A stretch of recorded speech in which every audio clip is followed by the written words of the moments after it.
Hello, and welcome to Small Meetings Family Edition. Today I am with my old man, my father, my dad. Yeah. So I am your gracious host, Sharon Lusambili, and I think if I introduced you, I would just go with dad. Hey, dad, daddy, Baba Sharon mostly, but I think I'm going to let you introduce yourself. I think. I'm not very sure how much of my introduction you'd want because it can take a whole day We have the day. to introduce myself. But We are here with the day. I'm Stanslaus Manyengo, Lusambili. I'm basically very old. You try. I'm very old. You try. Above 65 years. Above nini? Useme tu wewe ni mtu ushafika 70. Okay, not. Above 65. Late 60s, eh? Or mid 60s. Or mid 60s? Yes. Yeah, thereabouts. Young man. Young old man. Eh? Young old man, yeah. This is not exactly where I was born. I was born in Shinyalu, the now Shinyalu constituency. Which is now my also ancestral home. Which is, there is a village called Matu in Mukango sublocation, bordering Kakamega Forest. So from our side, we are the ones who border the village to the forest. And then from the forest going east, the next village habitat is going to be Nandi. Oh, yeah? Very close to our place. But see, those escarpments over there are also Nandi ones. Yes, it goes all the way like that. Actually up to around Kisumu. Oh, really? It runs just like, the boundary runs like that up to Kisumu. Hey. So from our part, we border close to a place called Chepsonoi. And then from there, of course, we have Kapsabet and so on. And Kaimosi. Yeah. Growing up, like all other children, we grew up doing the chores of the then children. Which were, I think, going to the river mostly. And farming. Mlikuwa mnalima shamba? Yeah. Yeah, we used to participate in cultivation, but then, we were operating on shamba systems. Which is? The Kakamega Forest administration used to cut a place, wherever they have cut a place or opened a place they want to plant trees, they would give people acre or 2 acres of pieces. Then you cultivate maybe 2-3 years, they come and plant. Then you continue to cultivate about another 2-3 years, the trees will chase you. Oh, yeah? Yeah, the shade from the trees will chase you. Go find somewhere else to sell. So they prepare another area. So, in fact, most of the time, up to even all the time I was in the secondary schools, we were planting more of in the forest. Oh, yeah? Yeah. And you would be given, you would apply, you would tell them, I have the capacity to do 5 acres, I have the capacity to do 3 acres. You would do from this block 3, then there is another block maybe 5 kilometers away, you do another 2. So our pieces of land, we never even used to farm on our pieces at home. So all our activities were like in the morning, you wake up, you go to the forest. You go do my things over there. Yes. You come back Gioni. Yes. Be a lazy During boy. planting, preparing system, you go to dig. Weeding system, you go to weed. You go to weed. August, mostly, you live there. Oh, yeah? The young men, you go make thatches around the farms so that you scare off the baboons and the animals from destroying your food crops. So you used to use yourselves as the scarecrows? Yeah. And cannot be me. One thatch is here, you are 2-3 people here, and another one there. And you see these fellas will come either late in the evening up to about 9 p.m. and very early in the morning. The fellas are the baboons. The baboons. So Come on.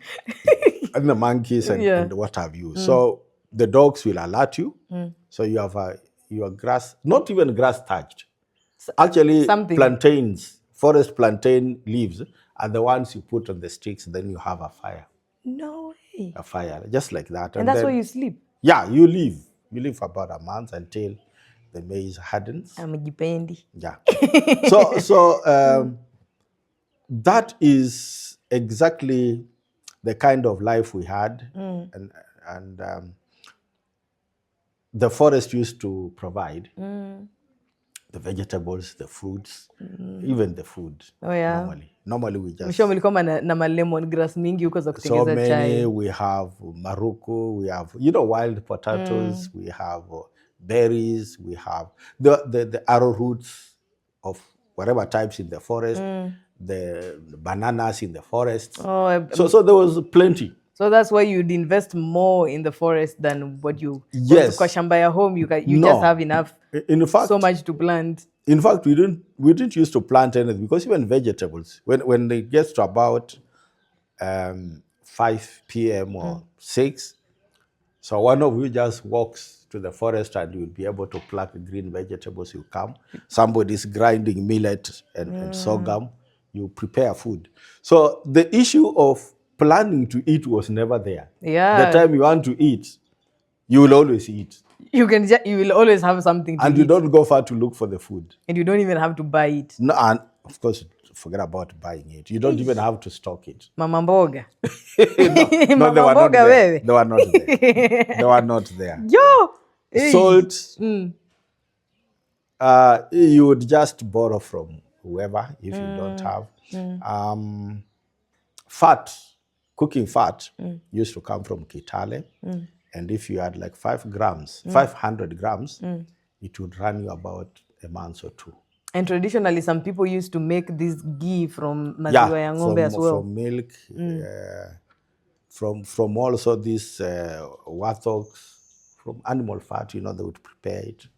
But then you see... Warthogs? You guys are eating warthogs. the other good thing is, most of the food types didn't need to have cooking fat. And in fact, chemsha tu kila kitu. Yes. Chemusha na hii traditional, what do they call it? A traditional magadi soda. The traditional munyu. Yeah, from the ash. If you don't know munyu, you don't know what you're missing. Yes, so all the vegetables, all the food stuff, and the food was good. It was nice. I did a cooking show, a traditional cooking show, and went around the country eating some traditional food wenye wamebakisha kwa mashamba zao. And most of it wasn't so bad. Some of it was ridiculous things to eat, but most of it wasn't so bad. Yes, and so you would be tasting. And for us guys, we were born and that was the food. Yeah. So we didn't know that there is anything other, better, anything called delicious beyond that. Like when the rainy season comes, we plant millet, sorghum, and a bit of maize, very little amount of maize, by the way. Then when the beans have about 4 or 5 leaves, that is supper. Just pluck off the beans in the farm, you put in a pot, salt, you all eat like that. So, makalaba. I feel like that's the worst thing anyone can makalaba. And we, in fact, later on, we were surprised that people can karanga that. I remember we used to chemsha and karanga here Kitambo. And I used to be so annoyed those days. Yes. Because, man, why are we eating herbs like that? Like, maragwe, matawi za maragwe. Matawi tu hivyo. And then, when they now put on the fruits, you get when they still have the strips, soft. And then those ones that have not put on, you put these ones in the pot, boil them, and put on top those ones like the one they eat like French beans. So you are given, each one of you is given your share in the evening, and you are eating very well and eating a leaf and a pod. Yes, very happily, very happy. I was not happy about the planting seasons around here, because they will make you eat leaves of I don't know what. Yeah. The only leaves I enjoy eating the masheveve, pumpkin leaves. Those ones are not bad. And they were not very common initially. But we had lots of things like Sota, we had the forest one, very bitter. We had Derema, we had, we had a lot of, there was variety, a lot of variety. What were your parents like? I don't think I've ever like had a sit down with your dad, maybe your mom, before both of them passed. Because I remember your dad passed in 2000. 2000. Yeah, I was in class nursery or something. Something like that. Yeah, and before then You were barely 4. I was barely 4. I was barely 4, and before then I don't have any recollection of him maybe coming over here. Yeah. No, he had come where you weren't born. He had once come here. Before I was born. After I was born, he didn't come.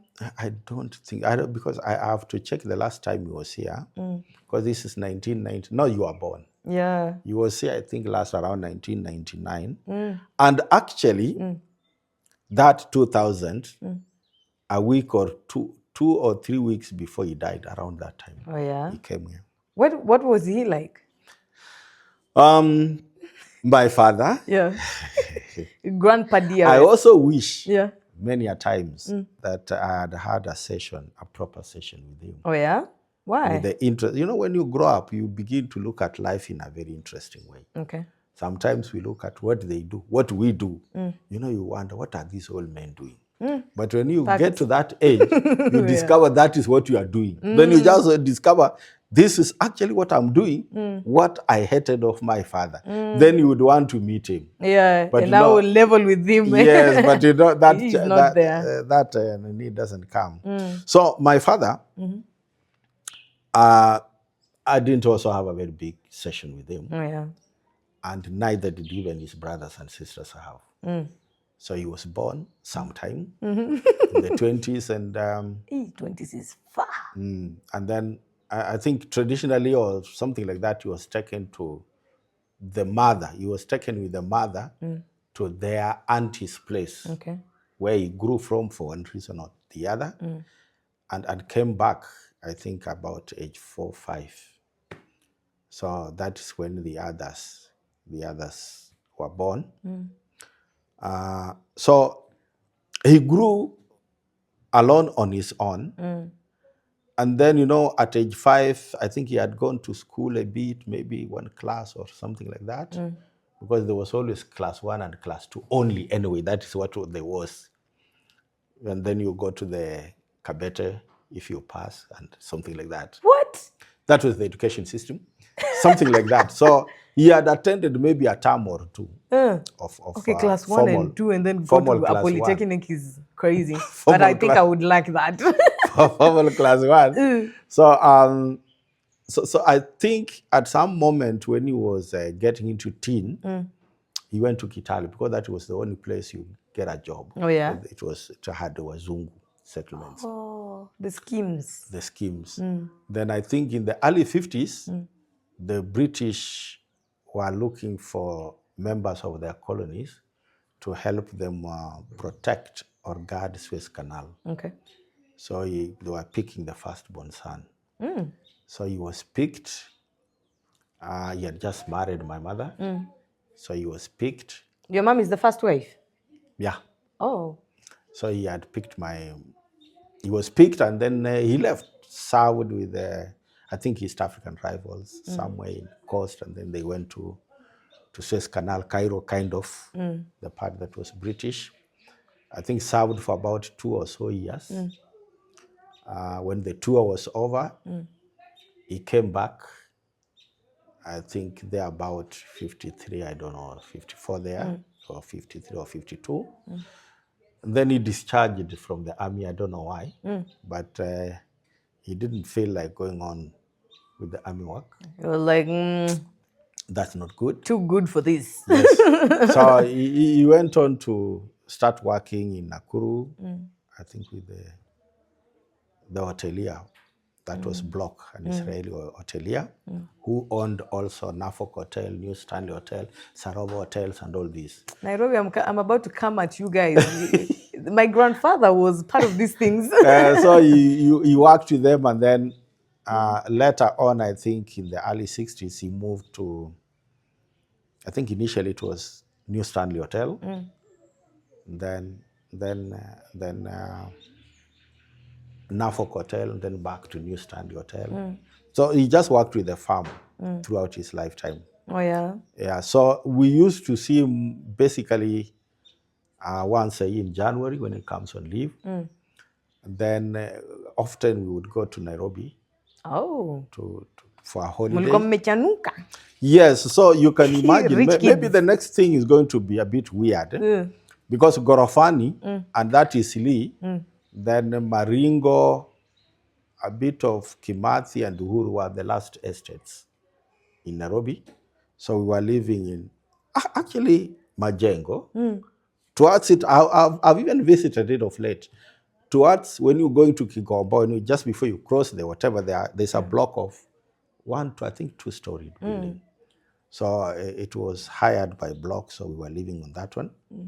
And we used to shower in the Nairobi River just behind there. Oh, hell no. Collect water from there. It was a river. It was a river there. Knowing about that river these days, I'm just like... No, it's going to come back. It will come back. You think so? I think so. Who's going to bring it back? I've read about initiatives going on, and I think they can easily convert it back to a river. I hope they do. It's a beautiful river, if it's not haunted. Yeah, it's possible. Because it can. Since it was a river. A river we used to drink the water. It was a river. Must have been nice. Yeah, so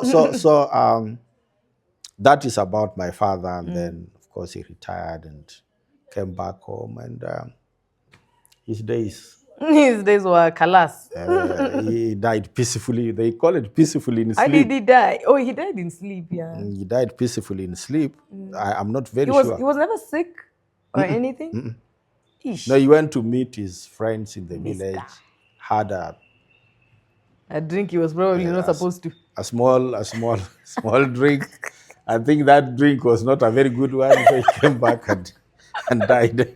Hiyo ndio wanaitanga kuzima ya ukweli. How do you zima a very old man like that? Yeah. I think by that time he was very close to 78 and what have you. But being somebody with his structure and his lifestyle, he would have lived much longer than that. But he left. Hapo ndio yuko. Yeah, he left. Tell me about your primary schools. You know how all your parents will tell you, oh, we used to cross rivers. Okay, parents of millennials, sana. Used to cross rivers, fight with lions, and then go to school and then get straight A's. Yeah, is that your life? Then we had no school fees, and then what have you? And so, still passed. And then we used to walk. We used to walk barefooted. No shoes, no uniform. But everybody was barefooted. So why were you intending to have shoes? If only the teachers were having tanga shoes, some rubber shoes. So why would a student have shoes? That's the thing we didn't think about. Because every millennial out here just thinks their parents were poor. No, they were not poor. That was in fact, most of the millennials, maybe I think I'm a baby boomer. Yeah. So we are much, much more behind that. So maybe I can paint the picture. Yeah. In our village, which could have had about 40 or so households, there were 3 households where the children were going to school. That is ours, then my cousins and my cousins. Maternal cousins and maternal cousins. Okay. So in the whole village. So it's basically one family. One family, I would say. Yeah. And it stayed like that for a very long time until recently. So the reason why we went to school was like my father had been to Egypt, had lived in Egypt, Cairo or something like that. A bit of civilization here and there. He saw a bit of what he thought is brought by education. The other one was working with the railways. And then the other one was working with some Mzungu in Nairobi. So I think they had seen the need to have children go to school. But then now the challenge was, where is the school? Yeah. Because from my home, there was a primary school in Sechena, which is just about 2 kilometers. Okay. 2 kilometers is not near. Very near. But you have to pass through the forest. Hiyo dispensary nilizaliwa huko. Let's just put it brutally. Okay, yeah. But you had to pass through the thick forest to go and come back. So I've told you we were few, but that time I was even not starting school anyway. So it was closed. Oh, yeah. So the next school was about 6 kilometers away. Then the other one was about 10. Now, me and the brother I follow were a bit young because I was now beginning. That's what. So we went to the one of 6 kilometers. Now, why is that? Because the schools initially were owned by these people we call sponsors. By that time, they were not owned by the government. I think somewhere in 60 something is when the government came in, picked, and then he made them the sponsors. So if you are Catholic, a Roman Catholic, you go to Catholic schools. Go to a Roman Catholic school. Yeah, if you are Friends, you go to Friends school. So there was, of course, a school where I even finished from as things were improving. A Friends school was slightly nearer. Okay. Yeah, it was slightly nearer.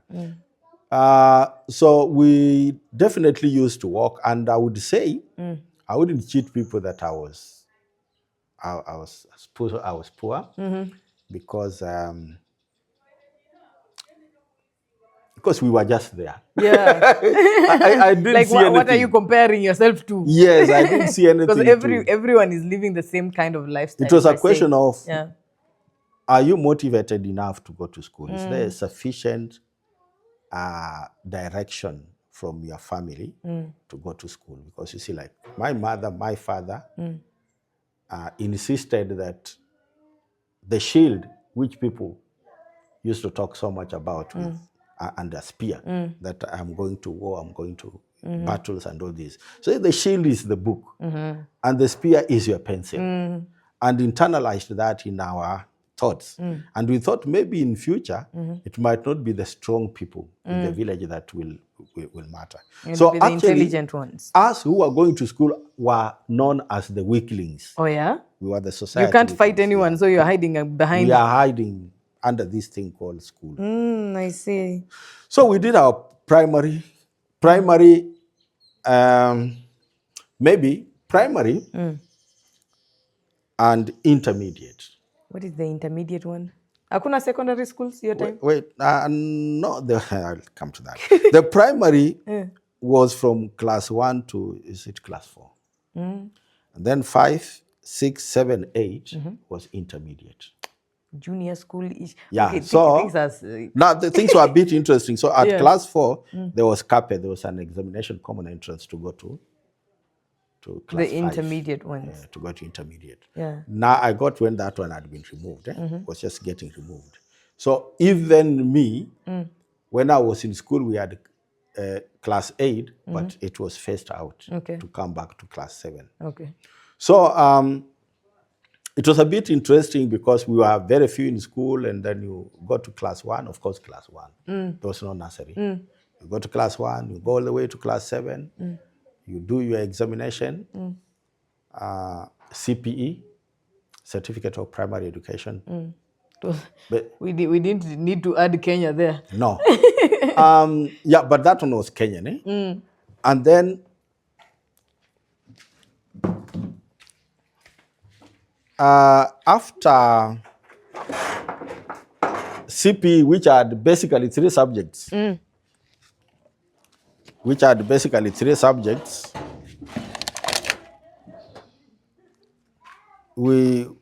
that's mathematics, English, and general paper. The general paper included history and civics, geography, and science. I know nothing about civics. I don't think I've ever done civics in my entire life. And then we were not learning Kiswahili. That time the curriculum did not have Kiswahili. Mzungu alisema we were starting Kiswahili in Form 1. Oh, yeah? Form 1 is when we began learning Kiswahili. So yeah, we did primary. It was good. It was interesting. With nostalgia, it was good. So there were actual secondary schools? Yes. That you did for 4 years? Yeah. Then, coming to secondary schools, there were not very many. Like next to about 1, 2, 3, 4, 5, 6, 7, 8, 9 primary schools, which are still there anyway, they had only one secondary school. One. So one. Sasa kwa nataka msome nini? Sasa shida ni kwamba kwanza hata hiyo haikuwa inajaa. Hiyo moja. Yeah. And you see, we had categories of schools. We had a Harambe school, but that one was Harambe. So it goes to mostly up to Form 2. Okay. Then we had government-aided schools where they used to, I think, pay the teachers. Oh, yeah. Then the community does the rest. Then we had government-maintained schools where they paid the teachers, gave you some little money for books and all this. Then we had... By gave you mean give the school. The school, oh, yeah. okay. So they were paying you as a student, but okay, let's say the school. And then we had government schools that was catering for even salaries of workers and all this. Those were the categories.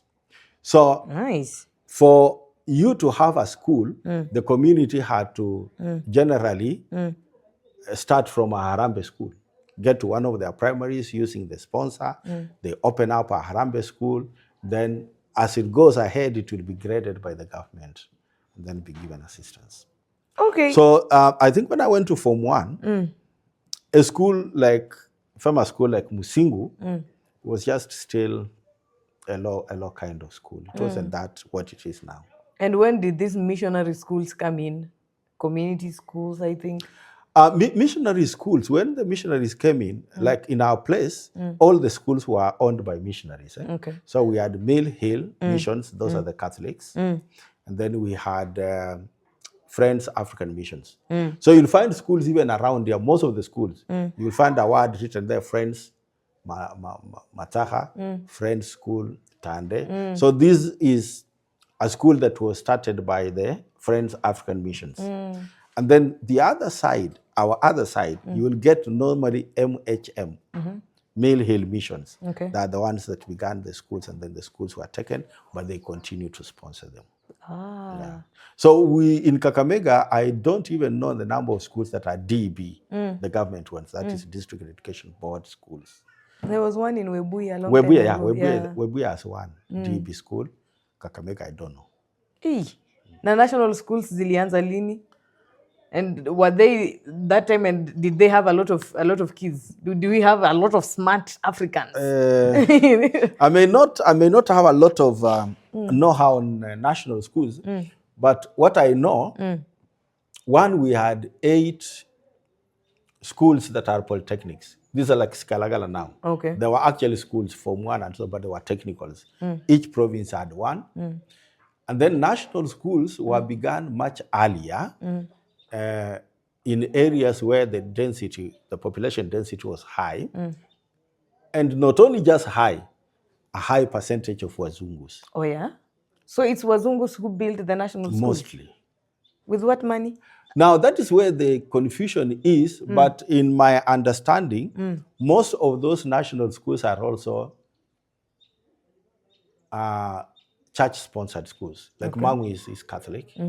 I don't know the alliances, I don't know their what. They are all, I don't know if it's Presbyterian or what. So what happened is, the Wazungus needed to take their children to some better-looking schools. Oh, yeah? So they put they put there the resources. Oh, yeah.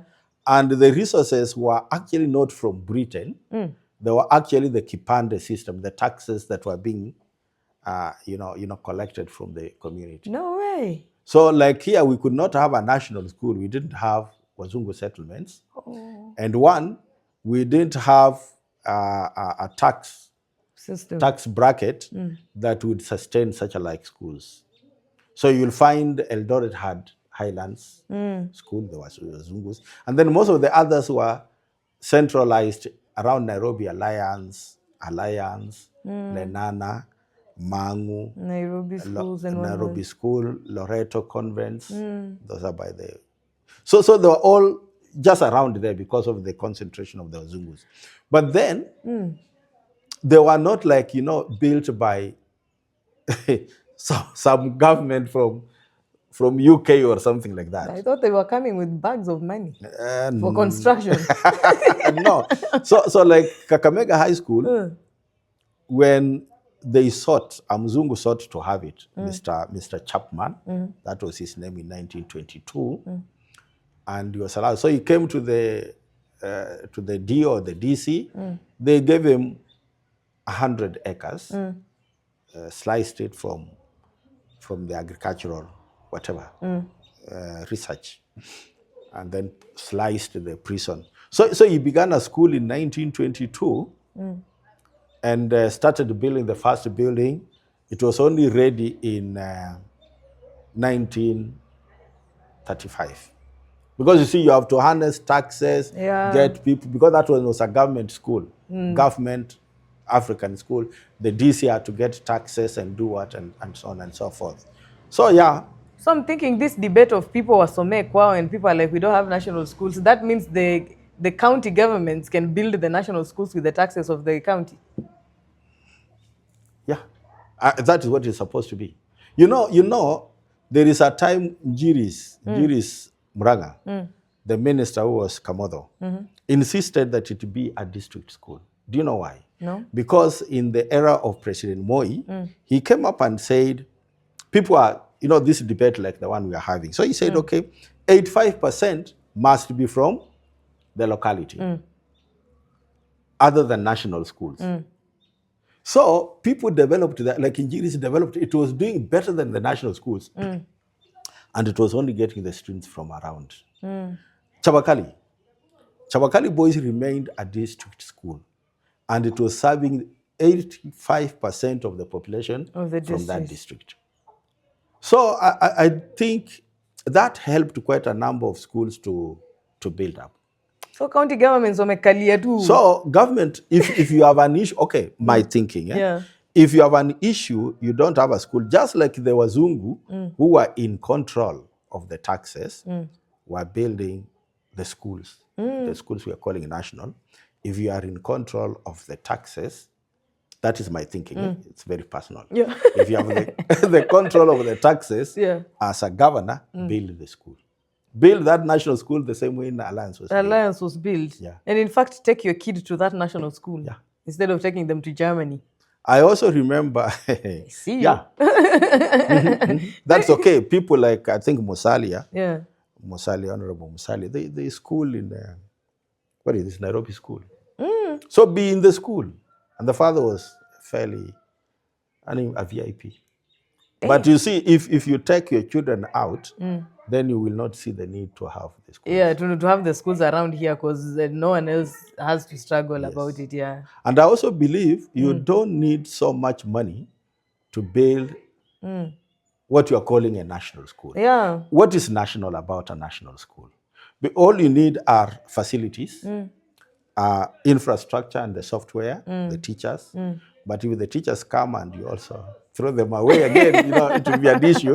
But if you can attract teachers and get funds, and then you do one block, next year you do another block, and have the children from there access quality education. That is all you need. It's not the name. Yeah. National is just a name. It's not the place where the school is. For a long time, there are some schools, before even we now gave national status to schools like Kakamega High School, Mukumu, and all these, when there was a very big outcry. There were some schools that were doing much, much better than these national schools we are talking about. Yes. So I think, to me, it's not even a debate. It's not even a conversation. What we should be doing is we should be looking at enhancing education in our areas. Yeah, whether the people from elsewhere come or not, I think we should just enhance good conditions for good schools in our areas. In our areas, yes. Yeah. And those who don't feel like they don't want to have, those who feel like they don't want to have, and they want to take the children in the good schools, fine. But you see, there will be a cost. It won't even be good schools, just further schools. Yeah, there will be a cost. Good school will be here. There will be a cost of taking your kid from, say, Lodwar, to say Asumbi or whatever, in Nyanza, when actually you can have a school at Lodwar, which will offer the same quality of education. Okay, as we finish this segment, how did you end up in the education industry, quote unquote? I mean, you have not talked about your profession, so maybe you can, how did you end up becoming a Well, a I teacher thought for your entire life. I thought I would escape that. But anyway, Hell nah. maybe that brings me to my academics.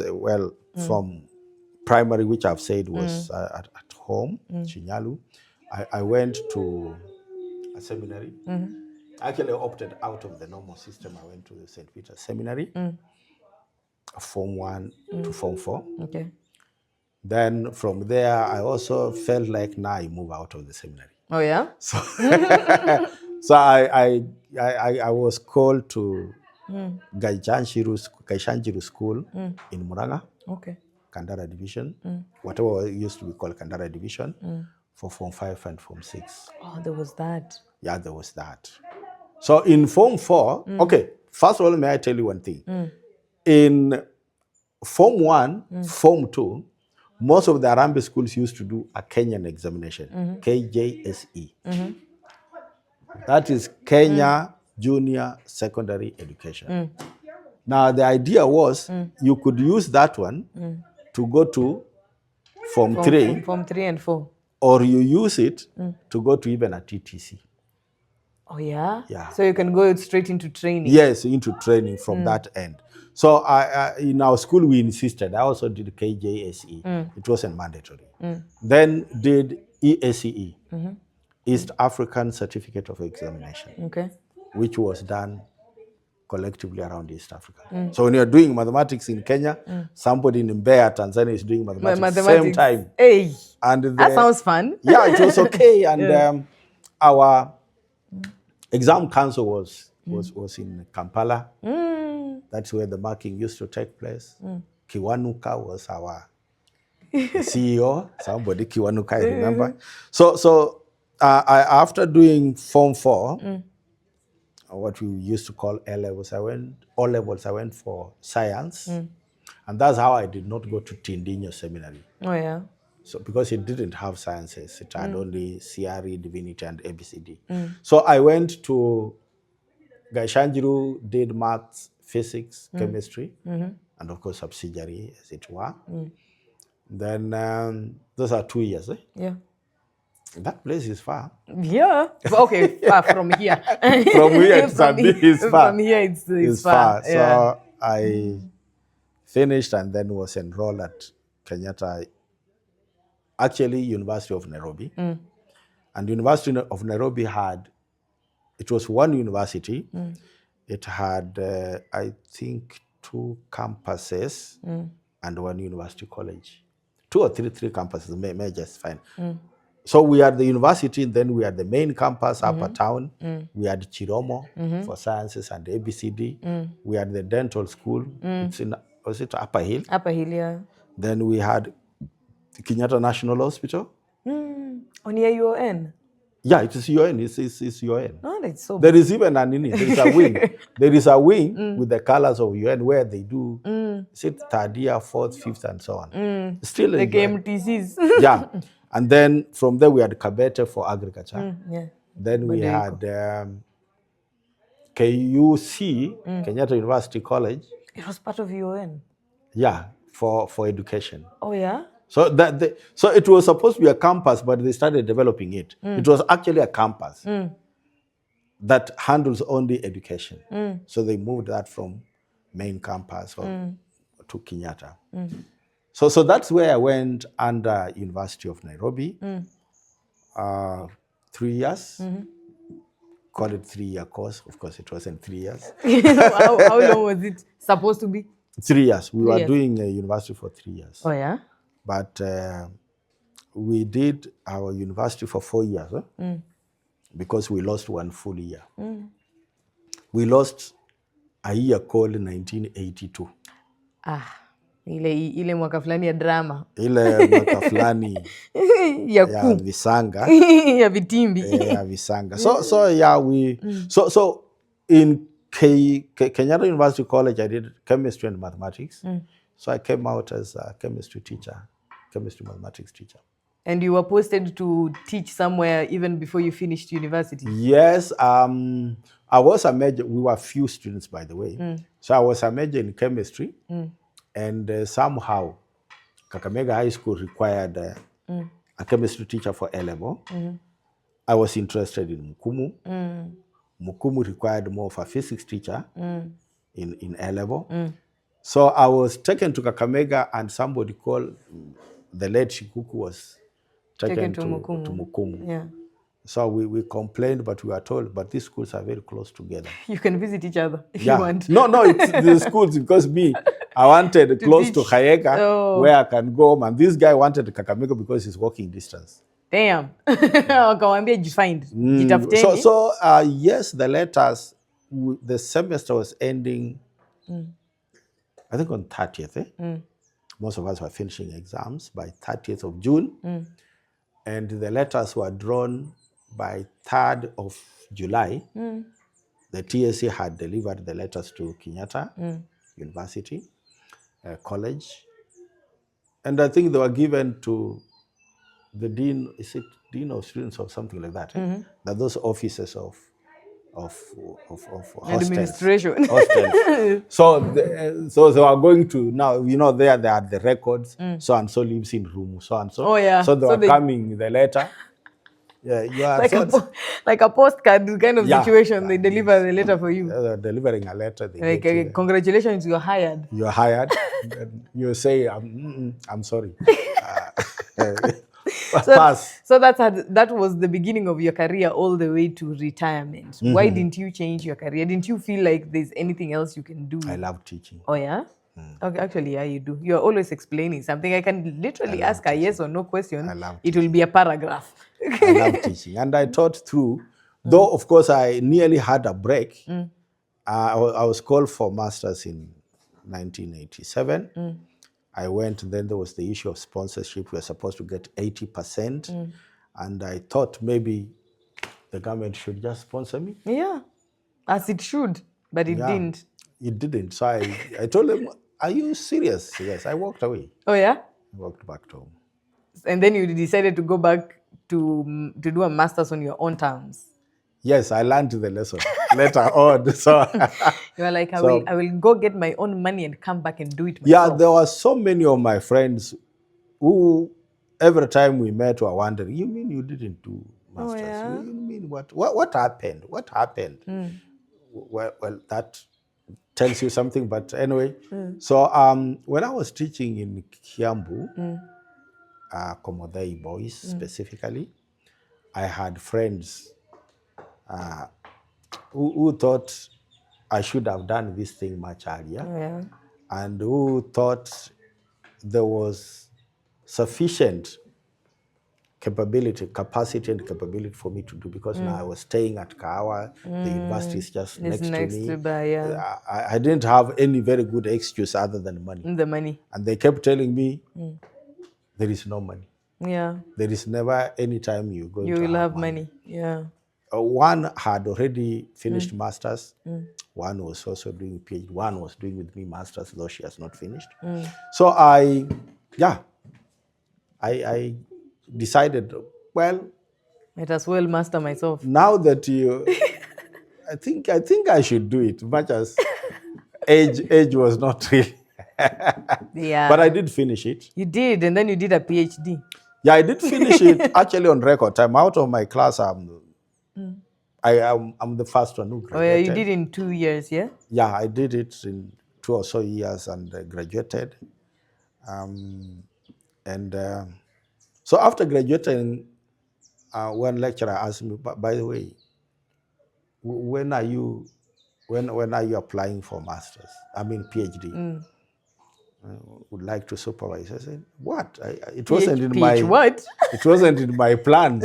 So they asked me, but why do masters if you are not going to do a PhD?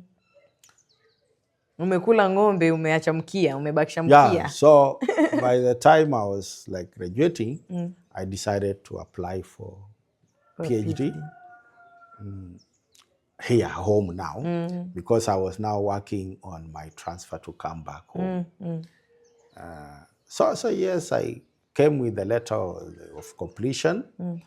I was admitted and began. And you finished as well? Yeah, somehow I also finished. Hey, Pia baby. I also finished. Okay, so that's been an interesting life, I think. So when you finish, You call yourself doctor. Doctor. So now, Or they call you doctor. so Whichever. now you're Dr. Lusambili. On my introduction, when I'm at university, I inform them I'm Dr. Lusambili. But when I walk out, I become Lusambili. You become Lusambili. So you're a doctor of philosophy or of chemistry or a philosopher. What is it? Ni nchanganyikiwa mimi. Daktari. Doctor of philosophy in chemistry. Doctor of philosophy in chemistry. And in my case, it is material chemistry or the area, specific area is a specific area of nanocomposites. Nanocomposites. And nanocomposites, basically, I was working on developing a new kind of nano fertilizer. Ndio utumie hapa kupanda mahindi yako. Yes. So that I can do with it As you please. as I please. Yeah. Okay, it's nice to know you. Yeah. I think for most of the time, for most of our lives, we've known you as dad. Yeah. You've been away teaching and teaching and teaching, and now you are around. Now, and we yeah. are the ones who are away. Yes. So You do your thing, now I do my thing from around. from around here. Yeah. It's interesting. That's life. It's a cycle. yeah. Life cycle is interesting. I was telling a friend of mine the other day, I'm just realizing we've been watching each other grow this whole time.